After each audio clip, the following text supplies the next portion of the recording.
पाकिस्तान आज़ादी के सिर्फ और सिर्फ 11 साल गुजरे थे एंड इन 1958 हम लोग आईएमएफ के डोर पे जा पहुंचे जी कि हम मर गए, लुट गए, हमें प्लीज़ कर्जा दे दो। ऐसा क्यों हुआ? बदकिस्मती रही पाकिस्तान की कि पहले ही साल बानी पाकिस्तान हमसे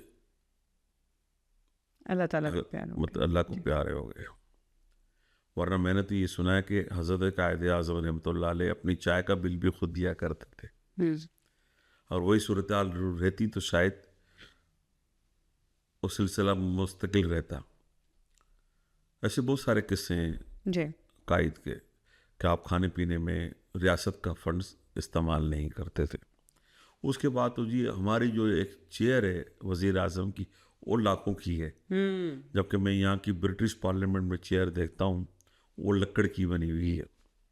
हमारी चेयर तो इतनी ज़्यादा कंफर्टेबल है कि बंदा अंदर जाके फंस सा जाता है, दर्द सा जाता है, फिर वो ख्वाब खरगोश के मज़े लेते हैं। वही नींद आना शुरू हो जाते हैं, इतने ज़्यादा रिलैक्स हो जाते हैं। इनका बस चले तो उस पर हीरे भी लगवा लें। हमने तो पार्लियामेंट में जाके इजलास भी देखे, इतनी ठंडक होती है जी। कि आप सोच भी नहीं सकते। और विजिटर्स की गैलरीज की कुर्सियाँ इतनी आरामदेह होती है तो उनके बैठने वालों को तब तस्वुर ही ना करें कि क्या तस्वुर होगा उनका। बहरहाल अभी 2 शादियाँ हुई हैं पाकिस्तान में। जी। एक वज़ीर आला पंजाब के बेटे की, जुनैद सफदर की, दूसरी अब शादी होती है नहीं, कहने का मकसद ये है कि दूसरी बार इतना खर्चा हुआ है तो ये शादी सादगी से भी हो सकती थी।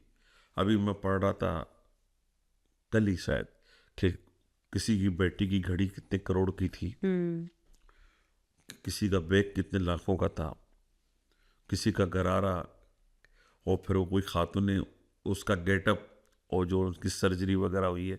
बहरहाल अब हमारा एतराज़ नहीं बनता, लेकिन जब आपने आईएमएफ को जोड़ा है ना, जी। तो आईएमएफ के मखरूज लोगों को ये चीज़ें जेब नहीं देती। और जब आप गवर्नमेंट का हिस्सा हो, फिर आप आ जाएं दूसरी शादी आसिफ अली जरदारी साहब की भतीजी की, अपना फरियाल साहबा की बेटी की, वहाँ भी करोड़ों खर्च हुए। तो मकसद कहने का है कि एक मखरूज कौम, और अंग्रेज भी देखते होंगे आईएमएफ वर्ल्ड बैंक के सेक्रेटरीज और चेयरमैन के किस तरह के लोग हैं ये। तो 11 साल के बाद पाकिस्तान की बदकिस्मती रही, पहले कायद आज़म इंतकाल कर गए, फिर मोहतरम लियाकत अली खान शहीद कर दिए गए। बिल्कुल। उसके बाद पाकिस्तान रहमो करम पे था उस वक्त के फील्ड मार्शल या जनरल अयूब खान के। जी। फिर जो भी पॉलिटिकल तब्दीलियाँ, अमेंडमेंट्स, चेंजिंग होती रही, कोई हुकूमत इस्टेब्लिश नहीं हुई, कोई चीज़ स्टेबल नहीं हुई, तो फिर ब्यूरोक्रेसी, फिर आप वो पढ़ लें शाहबनामा, शाहबुद्दीन नामा, उसमें जो जो ब्यूरोक्रेसी का स्टाइल है। और सबसे ज़्यादा पाकिस्तान को नुकसान पहुंचा जुल्फ़कार अली भुट्टो शहीद की फांसी के बाद, जब जनरल ज़ियाउल हक ने अपना मैकेनिज़्म क्रिएट किया, अपनी आइडियालॉजी, अपनी थ्योरी क्रिएट की, और जब मोहम्मद खान जो वज़ीर आज़म बने, फिर जो पॉलिटिकल रिश्वतें शुरू हुई, हाउस बिल्डिंग के कर्ज़े, एग्रीकल्चर के कर्ज़े, फलानी बैंक का कर्ज़ा, स्टेट बैंक का, एक्सपोर्ट फाइनेंस, उसके बाद तो मस्बत चीज़ें होना ही बंद हो गई।